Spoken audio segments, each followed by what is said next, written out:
Welcome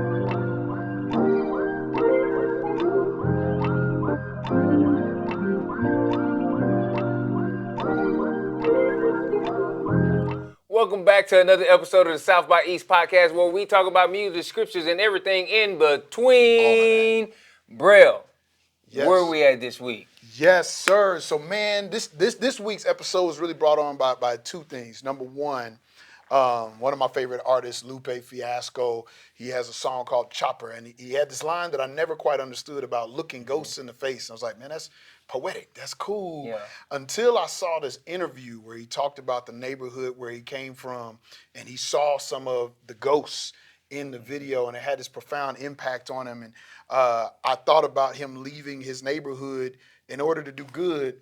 And then I heard a story about yours that came out, a piece that was done on your life. And I thought about, man, Johnathan has embedded himself in a similar type of neighborhood and is transforming. And how do you know when to stay and build, and how do you know when to go? So I want to just look at a little bit of that piece, of that Lupe Fiasco interview, and then I just want to hear something about your story. Okay. All right, let's check it out. Play however you want to play. I go to skate park because I don't like the hood. I got more guns than you do. All my homies is killers. All my homies is in every gang you want to talk about. You know, every level of crime you want to talk about. You know, but that ain't what it's about. You know, that ain't what it's supposed to be, because that didn't build this place. It's gonna tear this place down. You know, so for me to see myself 6 years ago surrounded by some people who not here and even here, repping the hood, doing what they do, that never left. You know, it's just it's a sober thing to me. You know, and I'm out here and I could do. And it's sobering because you know your father was right, your mother was right. It was like, yo, you got to get out. Stick to what you know and get out. Because if you stay here, you're going to die. And you're not going to die. Man, I thought about that. I am from East Topeka. This is my neighborhood. Walked and canvassed the streets of Hi-Crest. Was with the Kansas Democratic Party. Some of my white coworkers dropped me off. We were all supposed to be here together. They dropped me off. It took off to go get lifted for a couple hours while I canvassed the whole neighborhood. They came and picked me up. But that's how people thought of the neighborhood of Hi-Crest. It was a place to escape from. It was a place to drop in on. Yet you have planted roots here. But you came from a place not too dissimilar. Oh, very. Probably like the Hi-Crest that people remember. Right. And so, like, man, and you often talk about building a place where people choose to be. Yeah. Where people want to be, and building into things into this area where people don't have to leave. Yeah. And so, man, as I heard your story, I was like, man, I just want to ask him some questions, man. Like, Yeah. What caused you to choose Topeka instead of going back to South Oak Cliff? Well, man, here's the deal. Sometimes there's parts of your stories where you get a choice, and then sometimes where you don't get a choice. So, for instance, I tell a story of how there was a couple of not catalytic moments, but catalytic relationships in my life that transformed them. And I can remember. So here's where, man, this is like, you know, we do a lot with schools, and like I get like schools don't have to push hard to get stuff out of me, and it's because of the role they've played in my life. I can still remember my second grade teacher who took me and another student to make homemade pizza at her apartment, and then took us to play putt-putt. And man, I thought that was the greatest experience of my life. And she got permission from my mom, of course, and different things of that nature. But it was just special. She saw something, she wanted to pour in, and I thought, this is what it feels like to be rich. Like I was just like forever. I was like, man, we made pizza at somebody's house. You know, I was like,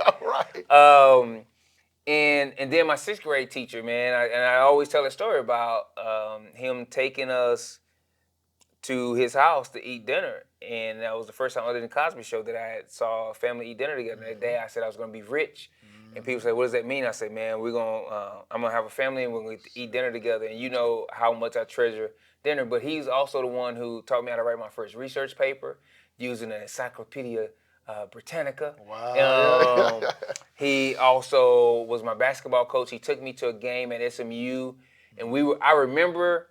They had this little dinner for us, and then they let us go. They had tickets to this game, and that night we was on SMU's campus, and he's like, it had one of these moments where he was like, "You're gonna get a scholarship, and you're gonna go to college."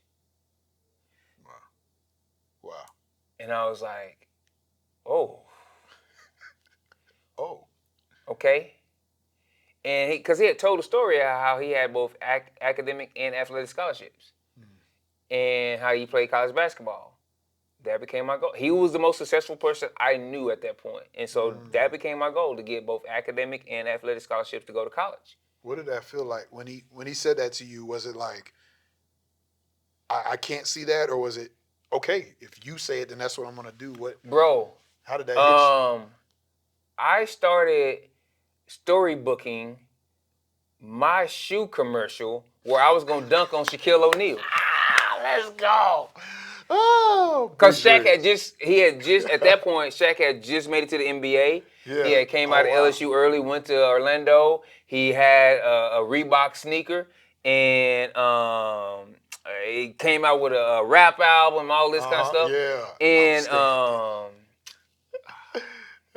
like, man, talking about how his dad became his father because his biological didn't bother, like the whole deal, man. Yeah. Shaq was tough. Shaq was tough. He had a couple of good Shaq albums. Was tough. Shaq had a couple of good albums. Like, you want to sleep on it. I'd said he dropped something, I think last year. He actually, I don't know. He actually dropped something last year. But his first two albums were I had them on cassette tape. So I started storybooking my shoe commercial where I was gonna dunk on Shaq in the commercial. Nice. He had me believing, man. Yeah. He used to pick us up for church. He used to pick us up for church on Sundays and take us to church. And I showed an interest, and I wanted to go to church on Wednesdays, and so he arranged for someone to pick me up. And you don't know this part. So, you know, I pay you to be on campus at the schools every week. Yeah. Our schools had trouble getting substitutes and getting teachers.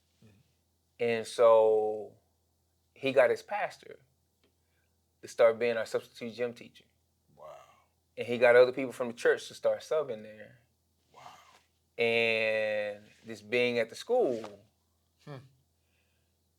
every week. And so, wow. And the pastor started like being this good influence on these little hood kids and being there when he didn't have to because he was full time. And so your job description is not unique. Right. It's me repeating this thing that was catalytic and changed the direction of my life. And he started getting these people from his church to pour into us, where I started wanting to spend more time at the church. Wow. And then he made transportation not a barrier by having people pick me up to put more time at the church. Wow. When you talk about catalytic relationships, I did a TEDx event in Topeka in 2015. And I talked about the givers. and it was mostly teachers in my life who they just gave selflessly, and it influenced so much of who I am and what I do and where I go, and um, a lot of the choices I made and things that I still do to this day come from specific teachers or school counselors in my life or in my church where I grew up. One of my Sunday school teacher was also my counselor. It was Yeah. also my licensed therapist, my counselor, and man, those impactful Yeah. relationships. It was a set of teachers who were believers who used to just put all this time into us, man. I'm seriously, like, they took us to church. They would let us babysit the kids. They would, I can just on and on Right. how they poured into us. And those were those moments. And so here's the deal. I was a sixth grade kid. I was a fifth grade kid. I can go throughout, right? I didn't know everything to do. Only thing I knew how to do was model the behavior of the people I saw as successful in my life. And when it came time for me to be in position, I don't know what I'm doing. The only thing I know how to do is to put the same type of people in place where I live at now that were put in place for me then. To culture the same type of experiences. Like, so when I was in elementary school, I at that time I wanted to be a lawyer and eventually a judge. And so my teachers took me to a trial one day in downtown Dallas. And the judge let me try on their robe. And so I've always been big on experiences. And when somebody shares a dream, trying to get them to experience it, just a taste of it, so that it becomes real to them, that it's not out of reach. The same goes for owning a home. Like, both of my parents died, never owning a home. My mom, oh man, I can tell you, just it was like a never-ending thing of her talking about this dream of owning a house, and never did it. My dad, I mean, he worked. I mean, he wasn't perfect, but man, he worked at a steel plant, worked, did nighttime janitorial work as a second job to make extra money on top of his still working job. And he had this dream of buying a house, and he had a picture of the house he wanted on his bedroom wall. And he saved enough money, he bought this piece of land, but he could never just get over the hump to actually put a house on the land. He died, never realizing the dream. And so this work that I do is personal. When I went to 6 different elementary schools and 2 different middle schools.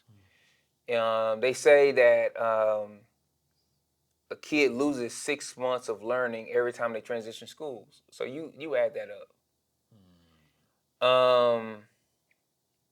And one of the things that families struggle with is what they call like the support cliff.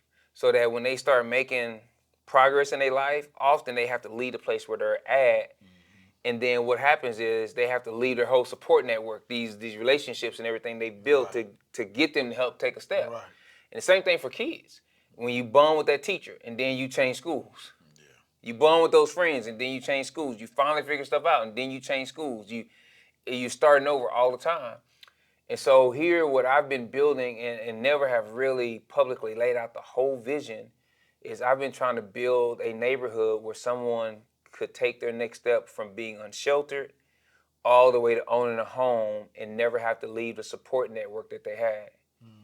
And so that looks different, right? And we have to start where we could start at. Because sometimes you get choices and sometimes you don't. The place where we started with building that first home, where we did and how we did, is where we had to start. And then we've built more infill houses. We've built some rentals. We've built some that are subsidized and income restrained, and now we're about to get to build some that the person kind of like in that next step where they wouldn't qualify for this program. Now the school teachers and that kind of deal can go in, all those stories intertwining. Right. We're about to build the dignified apartment complex. Mm-hmm. My hope is still to build and get the city of Topeka to relax some of its rules on building and to get the support to build pallet homes and tiny homes. And now a person will be able, because we do all our work with our unsheltered, right? Through the warming centers and everything else. Yeah. Well, we'll be able to take somebody who's unsheltered and help them get into one of our pallet homes. And take someone in the pallet home and help them get into a tiny home. And take somebody who's in a tiny home and help them get into the low-income apartment complex. And take somebody in the low-income apartment complex and help them get into one of the rentals in the neighborhood, and take someone who's in one of the rentals and help them buy that first rehab home. And take somebody who's in that first rehab home and have them sell the rehab home and get into one of the new build homes that's not income restricted in the neighborhood. And they would all be in the same neighborhood, and their kids would never have to move schools or school feeder systems in the whole time. In the whole time, they would always be within walking distance of the resource hub that we built here at Avondale East. Yeah, it's incredible. So I've got one last question as we get ready to wrap up. Say that someone is facing a choice and they see the great things happening in their community and they're trying to decide, do I need to leave to go build something? Because you're a transplant here, and I use that word intentionally because I do believe that you were planted here for some of the things that God is growing in this space, right? I'm indigenous, not necessarily to this neighborhood, but to this city, right? And so we're working together to do some incredible things that God has given you some incredible vision that I am happy to follow. So how does someone decide, in your opinion, when they're looking and it's like, all right, does God want me to plant here and change the things I see or create the opportunities? Or do I need to go somewhere else to build opportunities for others? How would somebody go about that if they were looking at that choice? Man, here's what we run into a lot. Most parents want their kids to grow up and do more and achieve more than them. Right. Like, you just want greater for your kids and stuff. Yeah. And that's great. So a lot of times we want to launch our kids out. We want to shoot them out, right? Exactly. Arrow, launch them out. And that's great. But what we need some of our kids to be boomerang arrows. We need, I say every healthy neighborhood, and this is my made up deal, I say every healthy neighborhood needs about a 20% return. Explain that. You need about 20% of any generation to be inspired and passionate about returning to reinvest in the neighborhood that nurtured and grew them, so that they're able to be there for the next generation. You take that 20% return and you match it with another 20% transplant. Because you always need fresh ideas. Yep, you do. You always need fresh and innovative ideas to come into any situation to help it remain vibrant. You need that return to help form the chain to the past, so that you don't forget all your history and your institutional knowledge. Right. You need that, right? And then you need them to work together, right, with the other transient 60% to produce the result what you need in your neighborhood. Because you want your neighborhood, you want the 60% to be transient. Here's why. Because you want to be a sending neighborhood. You want all those that come in contact with that 40%, with the 20% boomerangs, with the 20% transient or transplants, and you want them to influence the other 60 so that when they go on, they have stories of saying, Brail, what you do on a weekly basis wasn't this unique ideal that I had. Yeah. it was something I experienced in this Yeah. place where I grew up at. Thank you, South Oak Cliff. Thank you for this gift, for this transplant. And I want to know about y'all who meet us here in the intersection. What are your catalytic experiences and what are your catalytic relationships? Let's talk about it in the comment section and whether you are being prepared to launch or whether you've been transplanted. We want to hear about the things that are growing in that space where you have been planted. Hey, continue to comment, like, subscribe. Let's break off into some conversations, and we'll see you here next week in the intersection.